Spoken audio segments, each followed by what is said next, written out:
দুই ভাই ছিল অজয় ও বিজয়। তারা ছোট থেকেই একসাথে স্কুলে গেছে, কলেজে গেছে এবং দুজনেই দুটি প্রাইভেট কোম্পানিতে চাকরিও করেছে। এরপর তারা হঠাৎই সিদ্ধান্ত নেয় যে তারা চাকরি ছেড়ে দুজনেই ব্যবসা করবে। ব্যবসার উদ্দেশ্যে মূলধন সংগ্রহ করতে গিয়ে তারা আত্মীয় পরিজন বন্ধু বান্ধবের কাছে টাকা ধার চায়, কিন্তু কেউই টাকা দিতে রাজি হয় না।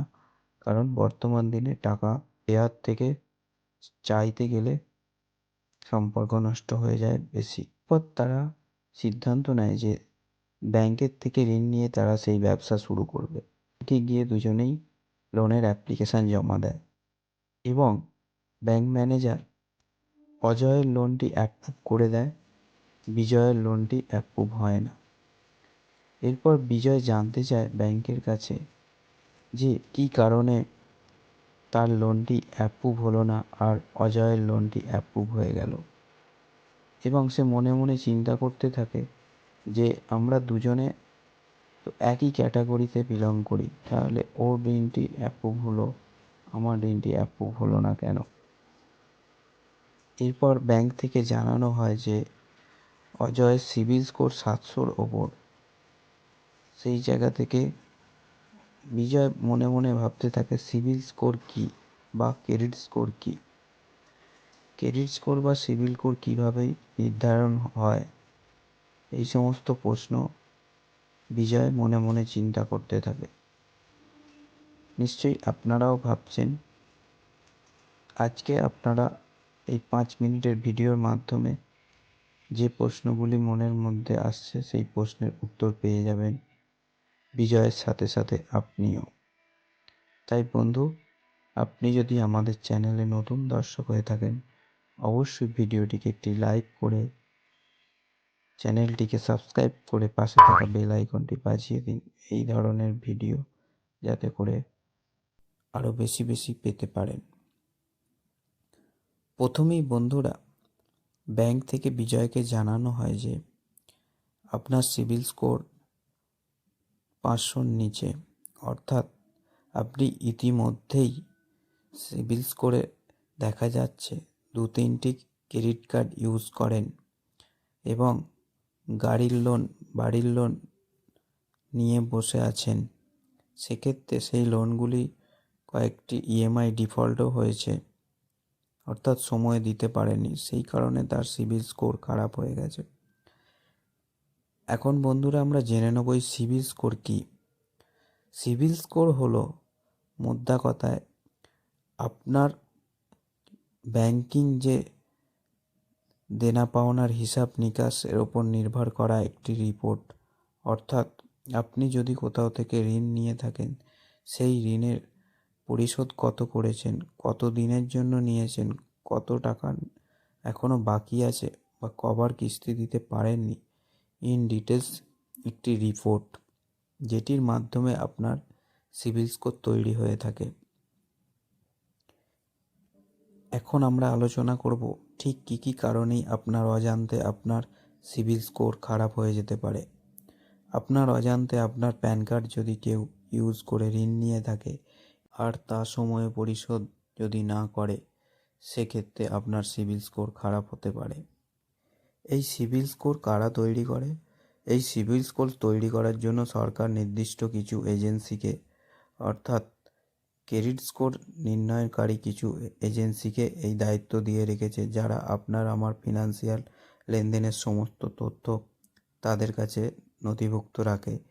এবং যখন আপনি আমি কোনো এনবিএফসি বা ব্যাংকে ঋণের অ্যাপ্লাই করি, তারা এই স্কোর যে হয় আমাদের, সেটি ব্যাংকে প্রোভাইড করে থাকে এবং ব্যাংক সেই ডেটার ওপর নির্ভর করেই ঋণের সীমা নির্ধারণ করে থাকে বা ইন্টারেস্ট নির্ধারণ করে থাকে। এরকম একটি এজেন্সি হলো সিভিল। তাই সিভিল স্কোর যার যত ভালো, সে তত বেশি ঋণ পেতে পারে। সিভিল স্কোর ভালো থাকায় আপনার যে কোনো লোন খুব তাড়াতাড়ি অ্যাপ্রুভাল পেয়ে যেতে পারেন। তারপরে আপনার লোনের ইন্টারেস্ট সেই সিভিল স্কোর ভালোর উপর ডিপেন্ড করে এবং সিভিল স্কোর ভালো থাকলে লোনের যে প্রসেসিং চার্জ, সেটিও আপনি অল্প দিতে পারেন। এখন আমরা জেনে নেব সিবিল স্কোরের যে শ্রেণীবিভাগগুলি। 300 থেকে 525 পর্যন্ত যাদের সিবিল স্কোর তাদেরকে খারাপের পর্যায়ে ধরা হয়। 525 থেকে 600 পর্যন্ত যাদের সিবিল স্কোর তাদেরকে মোটামুটি ধরা হয়। 601 থেকে 700 পর্যন্ত ভালো, এবং 701 থেকে 750 পর্যন্ত খুব ভালো, এবং 750-র ওপর হলে তা অসাধারণ হিসাবে ধরা হয়। এই সিবিল স্কোর বা ক্রেডিট স্কোর তৈরির সময় এজেন্সিগুলো যে সমস্ত বিষয় লক্ষ্য করে সেগুলি হলো: আপনি আজ পর্যন্ত যে সমস্ত ঋণ নিয়েছেন সেগুলো মূলত কত দিনে পরিশোধ করেছেন, কটা কিস্তিতে পরিশোধ করেছেন সেগুলি লক্ষ্য করে, বা কতটা আপনার লোন বাকি রয়েছে। দ্বিতীয়ত, আপনি কোন প্রকার লোন নিয়েছেন, সিকিউর লোন না আনসিকিউর লোন, সেই সমস্ত কিছু লক্ষ্য করে।